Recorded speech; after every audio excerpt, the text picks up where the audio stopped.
Hey, Lynsay Ann. Hey, morning. Good morning. Nice to be with you. So lovely to be with you. I met you. I mean, I've got this thing of meeting all of these fabulous people. You being one of them, because you were doing this podcast summit, and you asked me to come on and be one of the podcasters for 45 minutes. I'd never done that before. It was really interesting, like putting all my knowledge into 45 minutes worth of just me. You were amazing. You were really, really good. You wouldn't have known it was your first time. Oh, well, thank you, because what you did for me, and which I really cherish now, is that you showed me that I was actually walking my talk, because you challenged me like that. Even though you weren't meaning to, you were doing something. And I spoke about living into expansion. And I didn't realize how much of a high performance life I actually live in all areas of my life. And so thank you, because thank you. You know, it was a wonderful event. And I think, who was it for again? What was your main? Yeah, so it was the podcast summit, and I run a podcast, but I just thought, at this time, at the time we did it, we were even further in lockdown, weren't we? And it was for entrepreneurs at that time who were feeling really scared and needed some direction. So we just got, I think it was 24 speakers in all. Yeah. It's insane. You did really well. Well, thank you. Well, you did an amazing job. Morning, Lena. Nice to see you. Hey, it's Nadine Benjamin. Hi, it is 9:01. And good morning, everybody. I am the intuitive Soprano. And I'm a certified NLP mind coach. I'm a certified high performance coach. I'm a healer. And I am also a opera singer who loves singing all over the world. And I love connecting, championing and celebrating people. And on this wonderful, wonderful morning, I have Lynsay and Gould. Lynsay and Gould is a qualified podcast and business coach with over 20 years experience as a coach and an award-winning trainer and mentor. In her work, Lynsay helps entrepreneurs and brands to start podcasts that positively impact the lives of their listeners, as well as grow their business. In particular, Lynsay is passionate about getting more female voices heard through the growing media of podcast. Thank you so much. It's so lovely to have you. Thank you for having me. I'm excited to be here. Morning, Rebecca. Morning, Susan. Lovely to see you. Lovely to see you.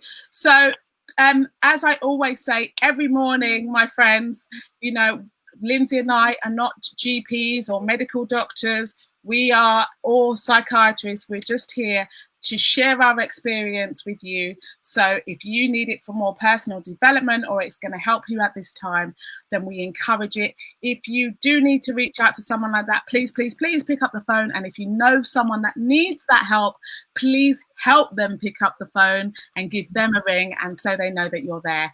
Really, really, really, really important. Lynsay! Hello! So, you started, you can correct me, but you started it as a leader in human resources, which got you into coaching and mentoring. Can you tell us all about that? Because that sounds really interesting, that corporate transition. Of course, yeah. So I was in HR, human resources, for a long, long time. And I really loved it. I got into HR because I love helping people and I love seeing people progress. Yeah. But what I found was, the more that I progressed in my career, the more senior I got, it was less about that. It was less about helping the individual. Wow. And it was more about protecting the business. And that just really rubbed up against my values. Yeah. So I gradually fell out of love with the profession. And it got to the stage, my husband was retraining actually as a teacher. And it got to the stage where I got really jealous of my husband. Wow. I got really, he knows all this. He finds it hysterical. But I got really jealous because he had purpose. came home every day and he had these stories of how he'd impacted a child. I mean, don't get me wrong, he had terrible stories too, or he could have pulled his hair out, but he had a purpose every day. He was impacting somebody's life, potentially for the rest of their lives. And I got really jealous and I thought, I don't like this feeling. I've got control and I need to change this. So around that time, I was looking to get out of my job, and I discovered podcasts and I started to listen to them, and I'd be stuck on the motorway for hours on end just listening to podcasts about people who had done what I wanted to do. They had this life where everything was on their terms, and yeah, it was hard work for them, but they loved it. And gradually, it took me a while, which is really strange because I'm quite a decisive person, but it took me a while to say, this is what I want to do. And then in 2015, I took the plunge and I said, right, I'm going to do it. I'm going to do it. By the end of this year, I'll have my own business. And that's what I did. So I'd already trained as a coach and a mentor during my HR not my qualifications, but during my HR career. I'd already done some coaching and mentoring qualifications. And then I went and did my master's and absolutely loved it. Love coaching, mentoring, seeing people develop, seeing them reach their potential. That's what really lights me up. Oh, I really identify with you there, Lynsay. I mean, I started a mentoring company called Everybody Can specifically for that reason, and then recently turned it into a coaching practice as well, because like you, I just love serving people. I love seeing people shine and like being in their greatness. It's so exciting when you see really them. Yeah. It's like they come alive. Yes. So that's what really gets to me. So my whole life, that's what I've really enjoyed. Yeah. So I pivoted, I moved out of HR, I did a little bit of consulting, then I moved into coaching 100% in my own business. And then when I started my own podcast, people were asking me questions, how do you do this? What's it all about? Yeah. So that's how I pivoted into doing what I'm doing now. Yeah. It's been a gradual process, but I wouldn't change it for the world the way it's all happened, even the rubbish days in HR. Yeah. But I mean, you were just really honest with us there, and people, if you've got any wonderful people, if you've got any questions for Lynsay as we're going along, please put them in the chat, and if we can answer them, she will. Yeah, of course I will. Yeah. But you answered. You just revealed something really honest, is that you were kind of jealous of your husband. Can I ask you a question? How did that impact the transition or the evolution in your relationship? How did that impact that? Yeah, it was funny because my husband had wanted to retrain for a long time. And I got to a stage in my HR career where we were able financially for me to be able to support him while he went through his studies. So we got to that part, and we've been working towards that for a long time so that he could do it, because he was really unhappy in his career. And he went to retrain. He loved it. It was 4 years and it was hard. But I could see him waking up throughout that 4 years. And I remember specifically when it was the end of the first week of his first job. So he'd qualified, he got into his first job. I was so proud of him. And then at the end of that first week, he came home and I said, okay, did you make the right decision? Are you happy? Was it the right thing to do? And he just looked at me and said, I can't believe I've not done this earlier. This is who I am. This is who I am. And I obviously felt pride and love, all of that, but I had this undercurrent of jealousy, and luckily it didn't affect our relationship because I was really honest with him, and I said, I love that you're so happy right now, but I've got to tell you, I'm incredibly jealous right now. And it started a dialogue, and rather than it affect our relationship, I think what happened is, because I was so honest with him about how I felt, it encouraged me to make that final decision. And he said to me, you've supported me for the last 4 years. Let me support you. Oh, wow. Gorgeous. And he's always been like that. He's always been like that. It's, you know, whatever you want to do, Lynsay, I'm always going to be here for you. If it goes wrong, it goes wrong, but at least you've tried. And that's how we went into it. So it didn't negatively impact anything. If anything, it made us stronger as a team, really. That's just such a phenomenal story.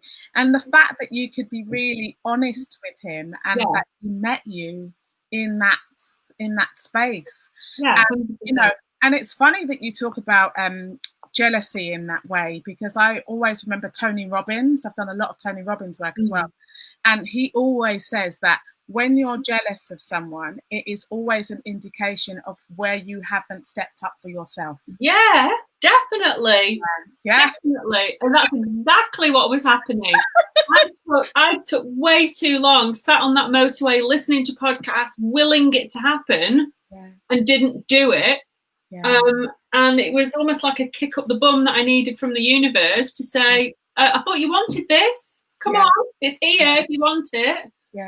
So in terms of podcasting, what were your first steps then? Into getting into my own podcast. So as I said, I'd listened to them for a long time, and at that time I thought, when I start my business, I'm going to start a podcast because I want others to feel how I do right now. I want them to feel inspired. So I've had 3 podcasts, and the first one I started was Escape the 9 to 5, and it was all about that. It was helping people. 9 to 5, what a way to make a living. I couldn't resist it, sorry. It didn't feel like that working in 9 to 5 though, did it ever? So it was about that. It was inspiring people to take the action that they wanted to take, and sharing my story and getting people on to share their stories.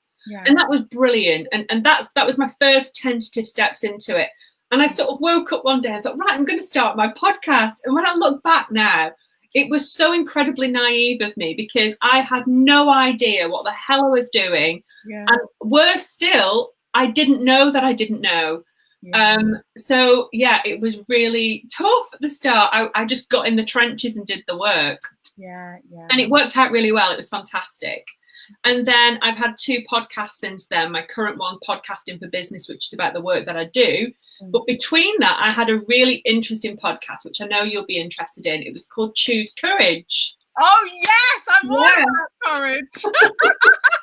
And this is something that drives my entire career, to be honest, and my entire life. It's all about, I'll tell you something very, very honest here, and not many people know this about me. So I grew up against a backdrop of being told you can do anything you want if you work hard enough. And I had very supportive parents, and it was great. I had the right messaging. However, I knew that my mum desperately wanted to be an artist. And she desperately wished she'd have gone to art college. She got pregnant very young with my older brother, not very, very young, but young enough. And she got married. She fell into married life, and she loved us. She adored us. We were her life. She worked incredibly hard, like they all do. And then it was almost like this undercurrent of, she always was really positive about mine and my brother's careers and encouraging us to do the right thing and what we wanted to do and what would make us happy, but at the same time not doing it for herself. And I think the reason, we were talking just before we went live, weren't we, about this potential as well, about this helping people to discover their potential. And I think that message and that experience of my mum growing up makes me who I am now. The fact that it really physically upsets me when I see people not fulfilling their potential. And it's because my mum didn't get to do it. And I lost my mum 20 years ago now. And, you know, it's been a driving thing for me through my whole life, especially since we've lost her. So that podcast was almost a testament to her, really. It was about getting women to just wake up and see that, my God, that you're only here once. go and do it. So that's what that podcast was all about. And I loved it. Just so moved me because like my life, that's my whole life. You know, I cannot wake up in the morning knowing that I haven't served someone, you know, for that reason, because we only have one life. And every morning that we get up, we are choosing to live or we're choosing to die. And I don't mean this physical, I mean on the inside. Yeah. You know what I mean? And I, like you, I watched my mum as well not attain her dream. She always wanted to be a singer. And she had 3 of us, you know, and she was really young when she had me as well, you know, and she never got what she wanted. And I felt like I had to make up for what she didn't become. But the moment I realized that happened, and that was about 4 or 5 years ago now, I realized that, oh my God, what have I done? It's so arrogant, unbeknownst. It's an unconscious arrogance. It's not that I've taken away her dream, even though I was trying to live her dream for her. I'll tell you this, Lynsay, the moment I put down her dream, the moment I went, what is actually my dream rather than trying to save her, my mum made an album. Oh, wow. I'm telling you, because we know energy flows where energy goes, you know, and you split yourself off and you become yourself and you walk into your own womanhood. Yes. And then you give others permission to do the same. And when you're role modeling that, so thank you for sharing that. Oh, you're welcome. Yeah, it's the reason behind the majority of what I do. Yeah. That experience of being with my mum growing up, definitely. Yeah, I really hear you. Oh my gosh! So we've got a bit over. So let's get into our subject matter. That was just brilliant. Thank you. You're welcome. Podcasting for connection. So even in uncertain times, tell us, what do you mean by that? Yeah. So at the moment, people are looking for connection. We might not physically be able to touch each other too much. It's coming. We're not far off it. We're nearly there. But it's still just outside of our reach at the moment, and we're craving that connection. And I think even before this pandemic, people really were wanting to go back to connection and have a physical experience with people face to face. There's so much we do online. There's so much we do. And what I saw over the last 12 months before the pandemic is more and more people wanting to meet in person and have that in-person connection. And what I want to say about podcasting is you can still have a really quite deep connection with your listeners through podcasting. You just imagine for a moment, you have your earphones in and you're on a walk, or you're doing the cooking, or you're doing some exercise and you're listening to a podcast, and that host is talking directly to you, not to everyone, to you. And it's one of the only mediums, I think it's the only medium that I have come across where you build a very, very quick rapport and relationship with the host. I have had people come up to me in in-person events and say, are you Lynsay? Yeah. Oh my goodness, I listened to your podcast. I heard your voice and I knew it was you. And they talk to you like they've known you for years and you've never met them before. Yeah. So people very much connect with you on a really deep level, and depending on the subject matter of your content that you're producing on your podcast, that connection can be very, very deep. Yeah. You know, if you are talking about some quite difficult messages that perhaps that listener doesn't speak about in their real life, they've not had the courage yet to talk about it openly, you're their only connection to that world because you're helping them.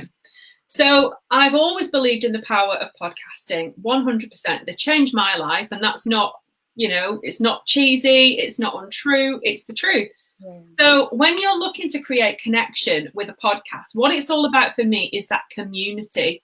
Yeah. And it's one of my biggest values, community. And it's about how you're serving them, what you're doing for them, and giving them opportunities to meet up in person in the future, giving them opportunities to meet up in person, but online as well. So a lot of my students, they will have their podcast, but they'll also have an online community for the listeners to interact and sort of take the conversation into a space where they can interact with each other. So community is really important. And then I mentioned it just before, it's about speaking directly to the listener. So quite often you'll hear podcasters who say, you know, how are you all today? How are you all doing? Speaking to the masses rather than how are you doing today? How are you really feeling? Speaking directly to that person has a big impact on that. And then another thing that can really help build connection with a podcast is personally talking about one of your listeners, you know, shouting them out, talking about something you've seen them do online and loving on them, really, just loving on them completely. Giving your listeners that opportunity to connect with you and connect with everybody else that's listening is more important now than it ever was before. And listenership at the moment is up. It's hugely up. We started this pandemic and I thought, oh, how is this going to affect things now? But it's over 22% up overall, which is huge because people want to learn. 74% listen because they want to learn. And even a similar number, 71%, which I love, tune in because they want to have a laugh. They want some fun. So it and through that laughter and through that fun and through those tears, that's how you connect. So there's a real opportunity through podcasting for people not just to identify with you, but for people to identify with a new community, people who may feel that they're alone. Yeah, 100%. So I've got a client who has a podcast for people who've been domestic abused, living with narcissistic partners. And her podcast, she's probably the only person who speaks to them about that situation during the week because they haven't quite yet had the courage to reach out and get support. So her show is all about showing them that there's support, showing them that there is life on the other side.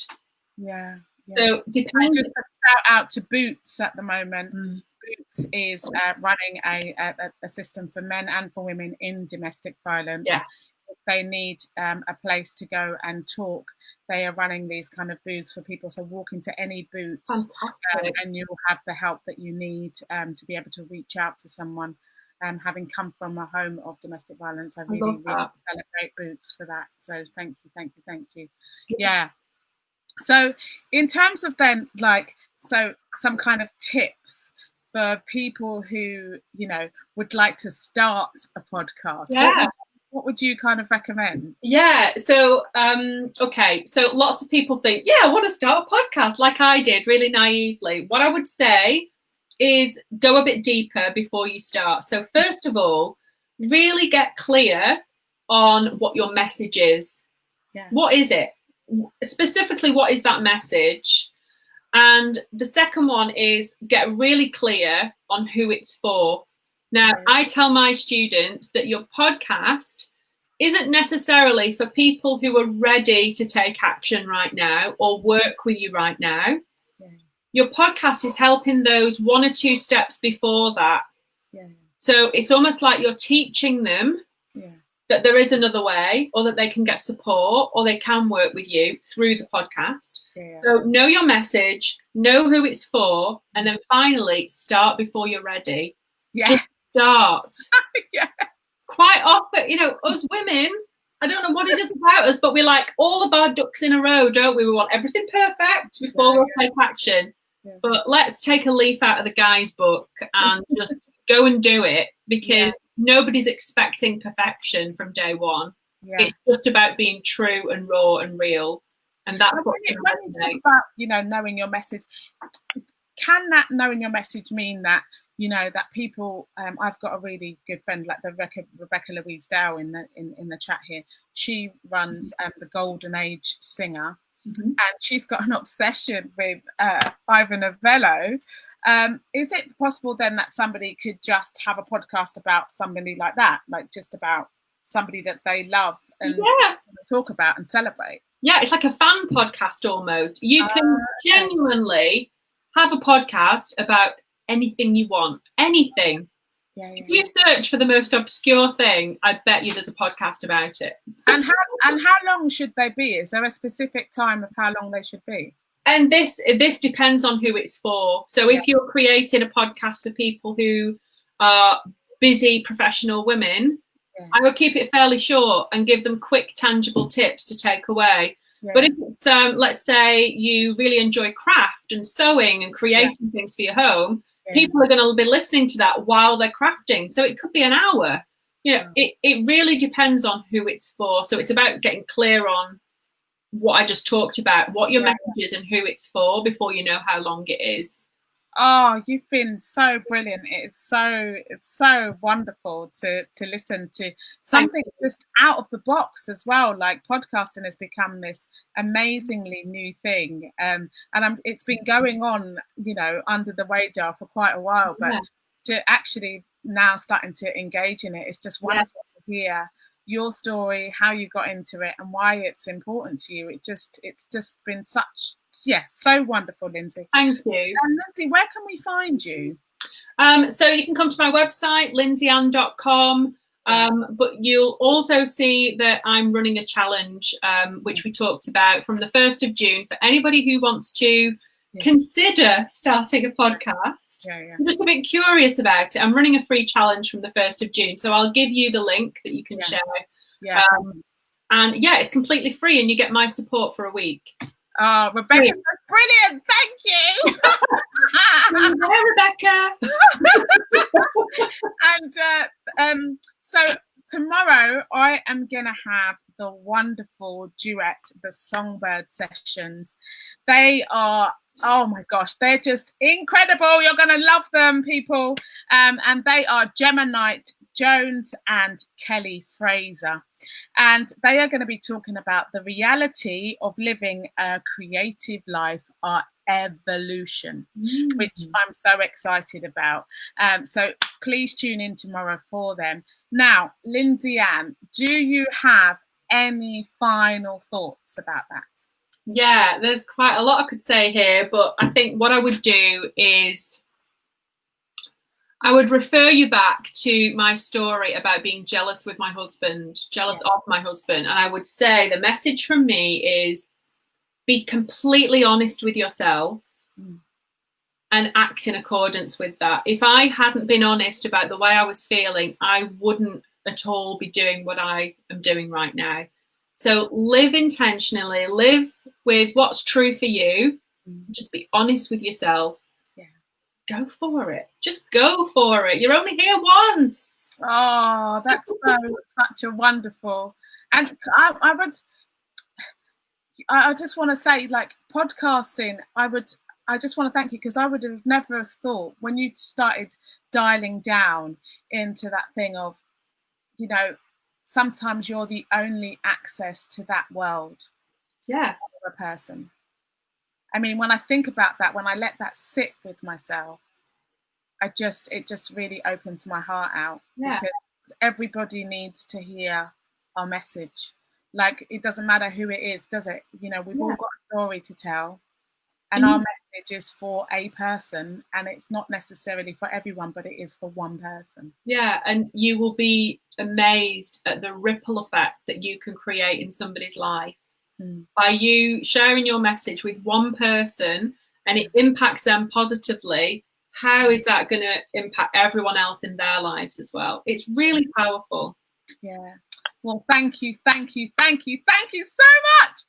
been amazing. It has been wonderful to have you on. And I really, just thank you for your insight, your honesty, your true authenticity this morning. So beautiful, Lynsay. You're very welcome. It's been my absolute pleasure. And thank you, everybody, for being here. Thank you if you're watching later. It's so lovely to have you with us. Take care now and have an amazing day. Bye, everyone.